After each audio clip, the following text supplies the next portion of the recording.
Сейчас мы с вами переходим к витринам, где выставлены, представлены материалы пеноборской культурно-исторической общности, сформировавшейся в Прикамье в III-II веках до нашей эры и просуществовавшей почти в течение почти 7 столетий, до IV-V веков.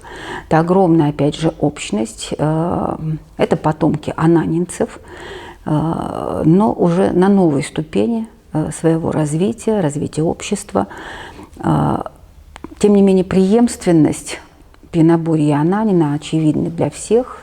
То есть здесь очень много можно найти общих черт материальной культуры, и, как позднее мы с вами увидим, в антропологическом типе населения, и в погребальных практиках, в ритуалах. Уровень жизни, образ жизни, характер археологических культур этого времени все-таки отличается от предшествующего. Вот на рубеже III-II веков, очевидно, прежде всего, опять же, в южном поясе, степном поясе Евразии происходят какие-то серьезные перемещения племен, связанные со сменой доминанты, этнической такой культурной доминанты. На смену скифам приходят сарматы, новый этнос, хотя и ираноязычный этнос. И, очевидно, как-то в какой-то мере вот эта смена культурных и этнических доминант, она отразилась и на населении Прикамья. Тем не менее, если мы посмотрим на археологическую карту Прикамья, то мы увидим, что в Пеноборье на рубеже Р происходит довольно значительная такая трансформация, расселение групп. Мы обнаруживаем довольно крупные скопления памятников в отдельных местах. Если вот на витрине Ананина вы видели довольно такое равномерное распределение памятников по побережьям крупных рек Камы и Вятки, Белой, то в Пеноборье, вот здесь на этой карте, наверное, особенно хорошо видно, такая довольно мощная концентрация памятников в Бельско-Камско, Икском междуречье. Памятники размещаются такими крупными скоплениями, внутри которых и много городищ, и особенно много селищ, открытых поселений, достаточно много могильников. Могильники довольно крупные, с большим количеством захоронений. В могильниках, в отличие от ананинских, огромнейшее количество украшений, женских украшений.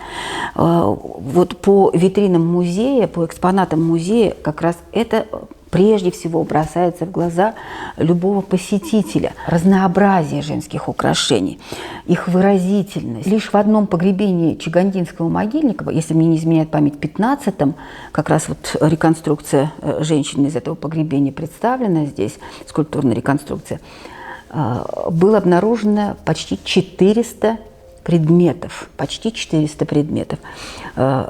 Это все металлические вещи. То есть представляете, какую, как говорится, тяжесть женщина, ну, можно понимать, то есть мы понимаем, что это погребальный убор, да, погребальный костюм, тем не менее, какую тяжесть женщина на себе носила. Но вот в этой витрине можно видеть, опять же, в реконструированном виде убор женщины, металлический убор женщины. На голове это, как правило, платок, косынка, возможно, такой треугольной формы. Иногда по венчику нашиваются металлические бляшки, здесь просто красная лента. В области висков прикрепляются подвесочки, они так и называются, височные подвески. На шее, как правило, на шее и груди шейно-нагрудные украшения, гривны, нагрудники, подвески, привески, бусы, ожерелья из стеклянных пастовых бус. Украшается область груди крупными достаточно бляхами и подвесками. Украшается пояс, украшаются рукава и по швам, и по запястью, по подолу платья очень много металлических украшений встречается, и вплоть до обувных украшений, то есть и обувь тоже сопровождают разного рода шумящие подвески и привески. В основном вся эта гарнитура изготовлена из цветного металла, то есть это медь, бронза, ну и плюс стекло. Медь и бронза местного происхождения, местного изготовления. Мастера бронзолитейного дела в пионерскую эпоху, наверное, в общем-то, смогли достичь определенной вершины этого производства. Посмотрите, с какой изысканностью изготовлены эполетообразные застежки. Это, опять же, некий знак пионерской культуры, маркер пионерской культуры, с помощью которого носители этой культуры узнаваемы в любом уголке, наверное, лесной зоны Восточной Европы. Такие эполетообразные застежки пионерского типа, они известны очень хорошо, встречаются и на Волге, встречаются на Вятке, на Каме, и даже за Уралом неплохо известны. Очень привлекает внимание, задерживает на себе взгляд, скажем, вот такая категория украшений, как бронзовые круглые бляхи. Они достаточно крупные, они крепились с помощью гвоздиков, набойчик или с помощью иглы застежки на груди, в центре или по обе стороны груди. Иногда они крепились на поясах, то есть являлись украшением пояса. Представляют собой такие маленькие солнечные диски, потому что мы видим вот после очистки такая бляха опять-таки сверкает своим первозданным блеском. Это достигалось потому, что в бронзе довольно высокий процент олова, содержание олова. Солнечный диск украшал женщину, когда она выходила, блистала перед своим сообществом. Ну, если добавить к этому еще и цветные бусы, которых в погребениях, женских погребениях пионерских могильников встречается не единично, а тысячами экземпляров, а бусы, стеклянные бусы – это, безусловно, предмет импорта. Это дорогие вещи, которые достигали наших берегов путем какой-то, возможно, многоступенчатой такой дальней торговли, дальнего обмена. Надо полагать, что тысячи бус в погребениях – это безусловный признак статуса женщины, то есть носительницы этого ожерелья. В общем-то, типично пионерскими украшениями являются вот эти вот височные подвески, то есть в виде таких конусов и колечком для крепления к головному убору. Вот на реконструированном скульптурном портрете женщины из могильника Чиганда как раз можно видеть характер крепления. Это тоже такой и культурный, и этнический знак пионерских племен. Ожерелье здесь вот как раз у нее показаны и бусинные ожерелья, стеклянные бусы, и между ними крепились еще и бронзовые бляшки из бронзы, достаточно красивые, ажурные. Хотела бы обратить ваше внимание еще на один очень любопытный сюжет. Вот в данной витрине под цифрой 1 помещены очень интересные бусы-амулеты, выполненные из египетской пасты. И если сделать крупный план, приглядеться, то можно увидеть здесь такие миниатюрные скульптурные изображения лягушек, львов, жуков, скоробеев. Эти фигурки, эти бусы указывают на такое вот явное направление связи с Ближним Востоком и Северной Африкой. Вот такое очень далекое путешествие совершили данные предметы, прежде чем достигли наших камских берегов. Пионерборье, эта сфера военного дела, она как бы отходит на второй план. А на первом плане мы видим как раз женщину во всей красоте ее убранства. На мой взгляд, хотя об этом писали довольно много исследователей пионерской культуры, это явное свидетельство того, что мужчины, забыв про военные конфликты, отвлекаются прежде всего на свои вторые половинки. Их усилия идут на украшение этой своей второй половинки. Им не жалко средств, не жалко сил на то, чтобы их женщина сверкала, блистала в этом обществе. Я уже говорила о том, что мастерство литейщиков, специалистов по изготовлению медных украшений достигает своего апогея, да, именно в начале, на рубеже нашей эры, в начале нового первого тысячелетия нашей эры. Вот это обилие украшений, оно не только обнаруживается в захоронениях, в погребениях пионерских могильников, но на первые века нашей эры выпадает довольно большое количество кладов этих женских украшений. Они известны прежде всего в Прикамской Удмуртии. Это Каракулинский клад, это Коростенский, Мадыкский, Трошковский клад. Датируются они, как правило, где-то 1-2 веками нашей эры, может быть, с заходом в 3 век. Помимо женских украшений в этих кладах встречаются и предметы импорта, дальнего импорта. Это прежде всего римский импорт. Довольно много посуды, римской посуды. Такие своеобразные кастрюли, ковши, изготовленные в разных провинциях Римской империи. И это тоже свидетельство дальних и довольно интенсивных связей Прикамья и племен Прикамья с этими цивилизационными центрами. Пеноборские городища, которых особенно много на территориях нынешнего Сарапульского, Каракулинского районов Удмуртии и на Нижней Белой, это уже Башкортостан, да, современный Башкортостан. Городища были застроены вот такими срубными домами. То есть очень хорошо на данной реконструкции, выполненной еще после раскопок Удмуртской археологической экспедиции городища Чиганда Владимиром Федоровичем Генингом, хорошо виден как раз характер такого срубного дома. Как мы видим, сруб устанавливался непосредственно на землю, без фундамента. Сруб был невысокий, то есть технологии и орудия не позволяли строить высокие срубные дома, да? 8, 10, 11 венцов максимум. Перекрытие двускатное, слеги перекрывались полотнищами коры, луба, возможно, сверху еще и присыпались грунтом, да, для большей прочности. Между 2 полотнищами, 2 скатами оставался зазор, через который выходил дым от очагов, кострищ, отапливавших такую постройку. В наших климатических условиях жить в неотапливаемом доме невозможно. Да? И если приглядеться, то внутри можно увидеть как раз вот таких, несколько таких очагов, которые располагались по центральной оси, несколько отступая от несущих столбов, державших перекрытие. Ну, если, скажем, крыша перекрытия целиком покоилась на слегах, то, в общем-то, столбы особо центральные не нужны были. Но зато часть жилого помещения необходимо было занять деревянными нарами, лежаками, на которых ночью спали, а днем, очевидно, выполняли какие-то домашние хозяйственные работы вблизи очагов. Выход из такого дома находился в узкой стене дома, то есть с торца дома. Естественно, что входной проем был небольшой, опять же, важно было сохранить тепло в доме. Но если присмотреться, то можно заметить большое сходство такой вот срубной постройки с традиционным жилищем удмуртов Куала. В этом тоже можно видеть определенную преемственность материальной культуры населения пьяноборского времени и, вот, скажем, традиционной культуры. Более хорошо изученные пьяноборские городища расположенные как раз на территории Каракулинского района. Прежде всего, это городище Чиганда. Это Ныргындинские городища в окрестностях нынешней деревни Ныргында.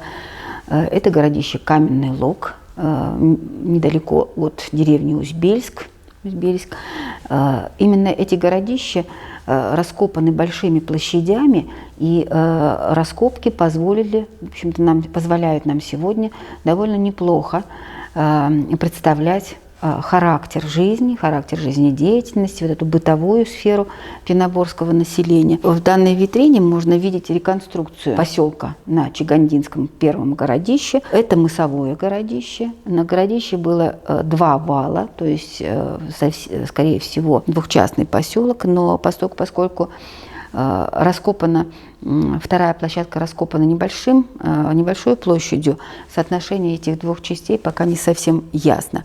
Но вот на большей части городища, на основной части городища можно восстановить характер планировки, то есть как стояли дома, и видно, что здесь присутствует рядовая застройка, об уличной говорить не приходится, то есть жилища стоят рядами, можно выделить определенные группы этих жилищ. По площади таких жилищ и по характеру их взаиморасположения Владимир Федорович Генинг в свое время, в общем-то, довольно убедительно восстановил структуру такого поселка и структуру той общины, которая его занимала, да, которая его оставила. По его мнению, в таких вот жилищах площадью 60-80 квадратных метров проживали большие патриархальные семьи. Как правило, представители одной родовой общины занимали 2 жилища. Количество проживавших составляло порядка 20-30 человек. Вот это количественное давление, оно подтверждается и раскопками могильников, пиноборских могильников. У той же Чиганды Владимиром Федоровичем Генингом раскопан чигандинский могильник. Вот здесь на снимочке как раз виден процесс раскопок. Он располагается на речке Ямаше, на правом берегу Ямаши. Как видим, это такая невысокая терраса, но довольно ровная, плоская. На ней изучено больше 200 погребений. Те самые вот богатейшие женские погребения, мужские захоронения с мечами. Кстати, там же на могильнике Чиганда раскопано одно погребение скорченное, что позволило Владимиру Федоровичу сделать вывод о сохранении элементов такого патриархального домашнего рабства в пиноборском обществе. Погребение безинвентарное, но к тому же оно находилось на периферии этого кладбища, да, и вот сам по себе характер скорченного, захороненного в скорченном положении, тоже как бы свидетельство о его подчиненном положении, да, о его особом статусе в этом обществе. Как раз характер погребений, характер могильников, он как бы позволяет подтвердить вот эти выводы о структуре пиноборского общества, количественном его выражении и характере внутриобщинных отношений. Демографические расчеты впоследствии, в 90-е годы, были дополнены исследованиями Галины Николаевны Журавлевой, которая на материалах как раз анализа погребальных памятников и особых методик палеодемографических как бы подтвердила реконструкции Владимира Федоровича Генинга. На сегодняшний день, помимо Чигандинского могильника, на территории Удмуртского Прикамья известен самый крупный некрополь. Это Тарасовский могильник. Опять же, это Сарапульский район, да, село Тарасово. Можно сказать на сегодняшний день, что это не только самый крупный некрополь Восточной Европы данного времени. Там 1880 погребений изучено, да, почти 2000 погребений. Могильник, который нам дает интереснейшее свидетельство как раз эволюции пиноборского общества от I века и до начала V века. То есть некрополь существовал 4 с лишним столетия, заполнялся. Если посмотреть на местности, то можно увидеть это такой довольно выразительный, выдающийся холм на правом берегу Камы, недалеко от сегодняшнего Камского моста. Сейчас там месторождение нефти разрабатывается, но площадка до сих пор свободная. И Римма Дмитриевна Голдина, профессор Удмуртского университета, которая копала этот некрополь в течение почти 20 лет, убеждена в том, что власти республики, общественность республики должны быть крайне заинтересованы в том, что в этом удивительном месте организовать некий музей-заповедник или музей, который мог бы презентовать наше удивительное, наше богатейшее культурное наследие. Да и место-то удобное, то есть такое вот своеобразное транзитное, да, для транзитных пассажиров. Тарасовский могильник выделяется на общем фоне не только количеством погребений, но и тем огромным вещественным материалом, теми масштабными коллекциями, которые за эти 20 лет были получены. До сегодняшнего дня еще идет обработка этих материалов коллекции, и я думаю, что еще не одно поколение, наверное, исследователей будет к нему обращаться. Там невероятное количество поводов для изучения прошлого, для исследования разных сфер жизнедеятельности, и военное дело, и ювелирное дело, и, в общем, собственно, структура общества. Но об этом можно говорить бесконечно. Но, во всяком случае, именно Тарасовский некрополь дал на сегодняшний день такие неоспоримые свидетельства того, что на протяжении I-IV, начала V веков в Прикамье жизнь здешних обществ протекало достаточно эволюционно, без каких-то революционных потрясений, без каких-то кардинальных изменений культуры, как это предполагалось еще полвека назад. Владимир Федорович Генинг, после того, как он раскопал Чигандинский могильник, а затем несколько мазунинских могильников в Удмуртском Прикамье, Он высказал предположение, что в III веке произошла определенная смена культур, смена населения, вызванная притоком сюда каких-то иноэтничных групп.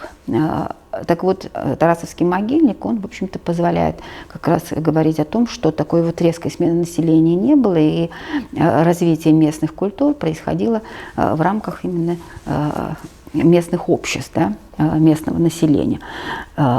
В общем-то, об этом позволяет судить и антропология, то есть физический облик пеноборцев, который у нас во множестве сегодня представлен в залах музея. То есть мы видим реконструкцию чигандинской женщины и еще 2 реконструкции вот в следующей витрине, где представлены скульптурные портреты мужчины и женщины из Покровского могильника в Центральной Удмуртии.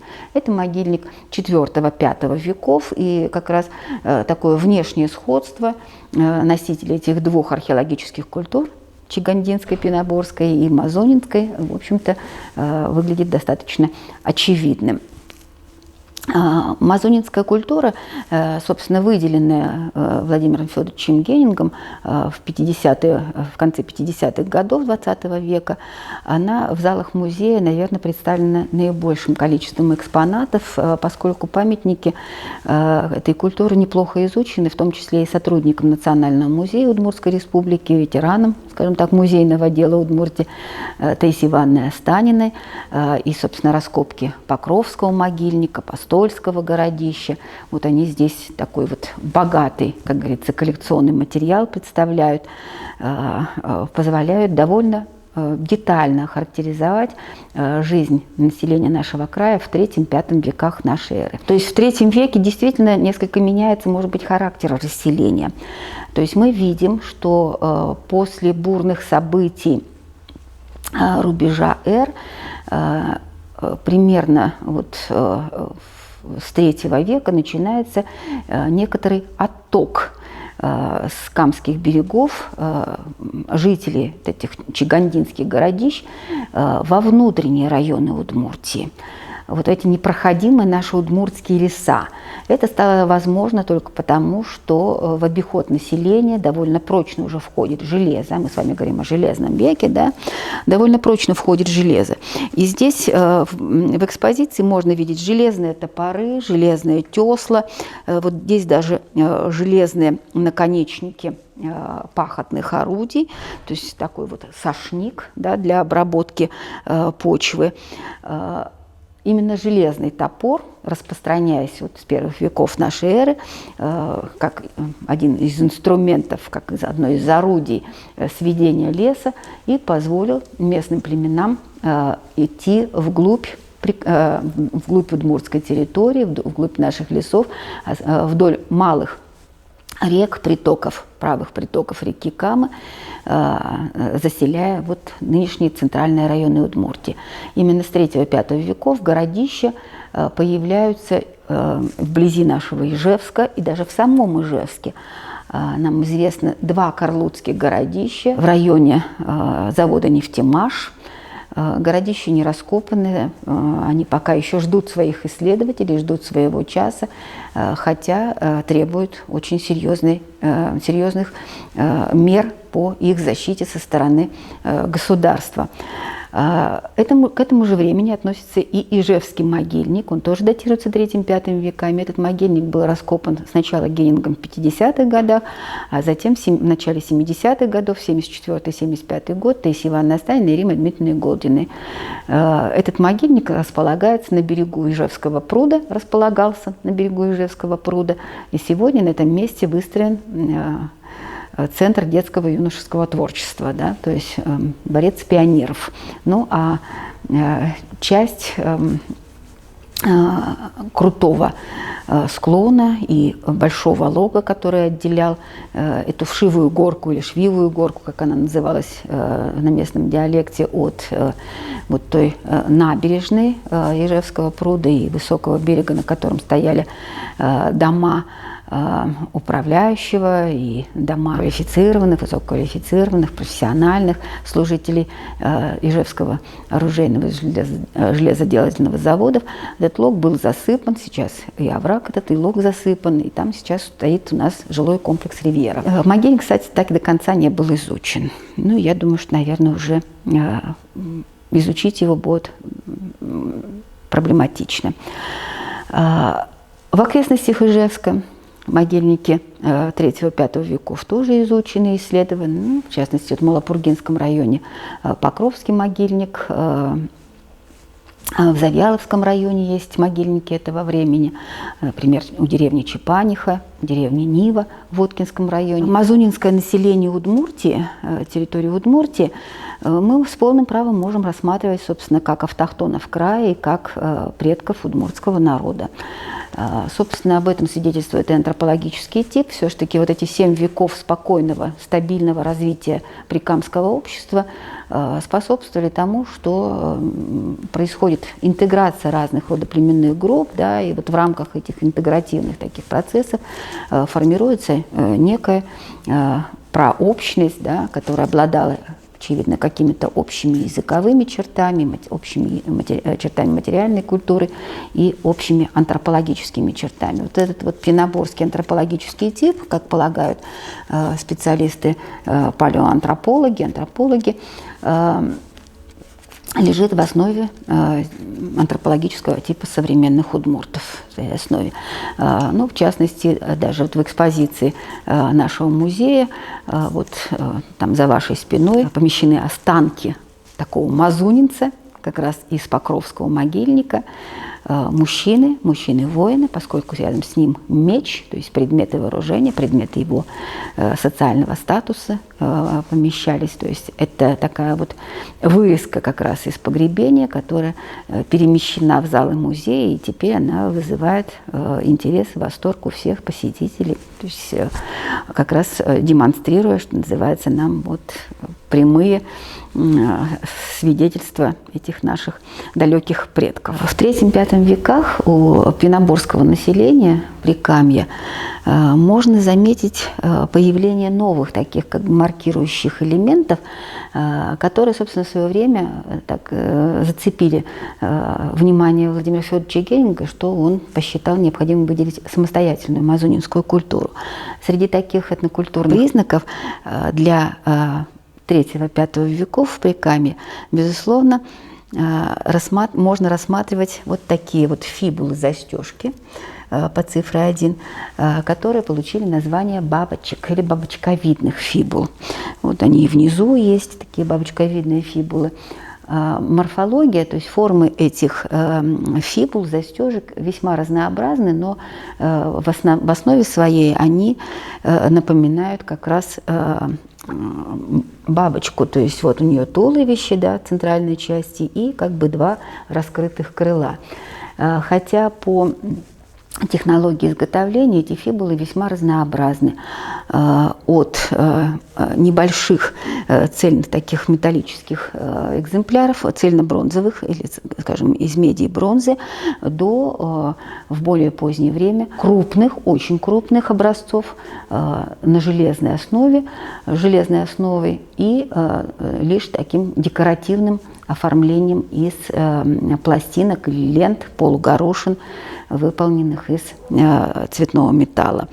Вот эти фибулы-бабочки, бабочковидные фибулы, это тоже такой культурный код, культурный знак мазунинского населения Прикамья, имеющий вполне четко определенные территориальные и хронологические границы.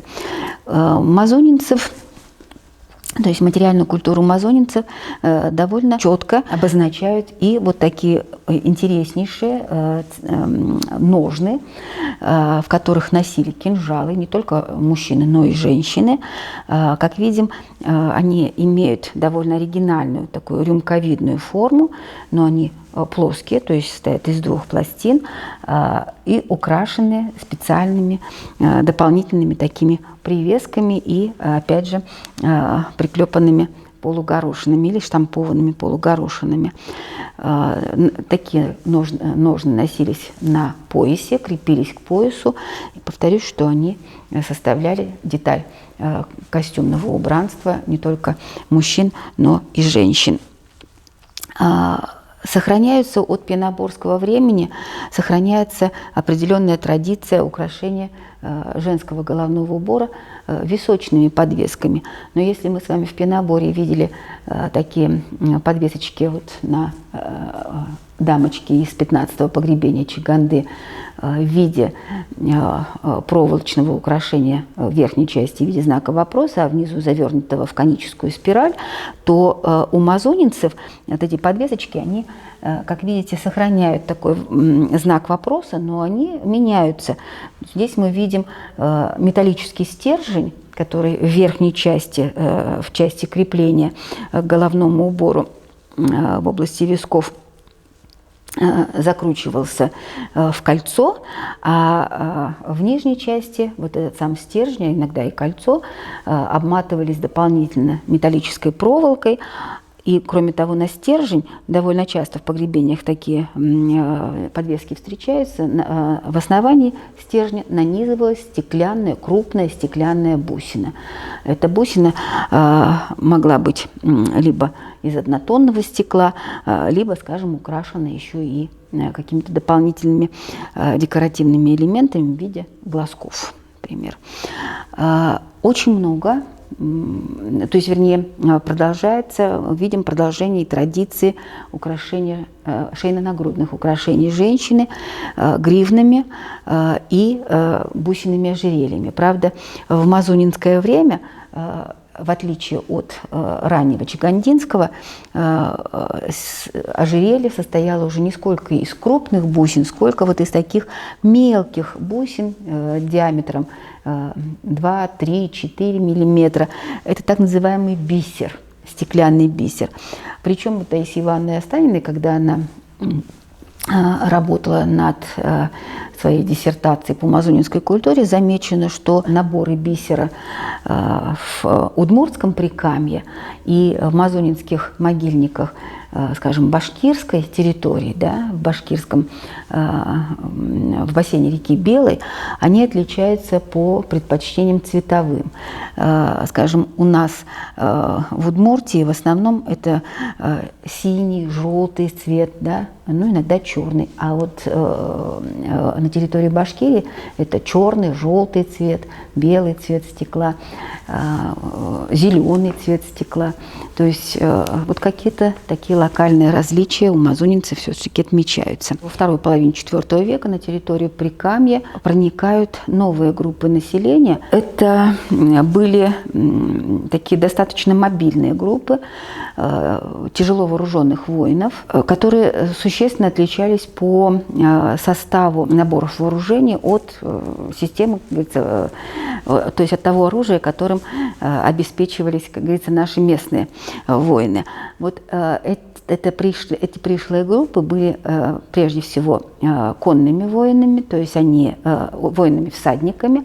Они были вооружены тяжелыми мечами, длинными мечами, обязательными железными доспехами, шлемами, защищавшими головы воинов. А вот это появление такой вооруженной группы, этих вооруженных групп, видимо, внесло существенную сумятицу в образ, в жизнь местного населения, способствовало сильнейшей такой дестабилизации населения, после чего мы наблюдаем распад пеноборской культурной общности, рассредоточение, расселение отдельных групп по разным районам, но какая-то часть остается в Прикамье, хотя, очевидно, все-таки вот на этих небезопасных прикамских берегах остается не так уж много жителей, но, тем не менее, развитие такой автохтонной культуры все-таки имело место быть.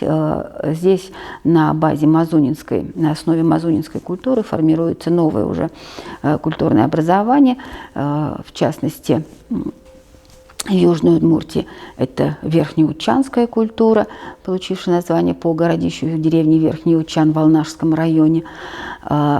Часть мазунинского населения отходит дальше по этим правым притокам Камы. Возможно, какая-то часть уходит вверх по Каме на территории нынешнего Пермского края. Во всяком случае, мазунинский след археологи обнаруживают в Пермском прикамье и на Сылве. Часть отходит на Чепцу. Опять же, те же самые признаки мазунинского присутствия сегодня выявлены и на чепецких памятниках Александром Геннадьевичем Ивановым, Таисией Ивановной Останиной. По сути, вот середина первого тысячелетия нашей эры – это уже наступление новой эпохи, эпохи так называемого великого переселения народов.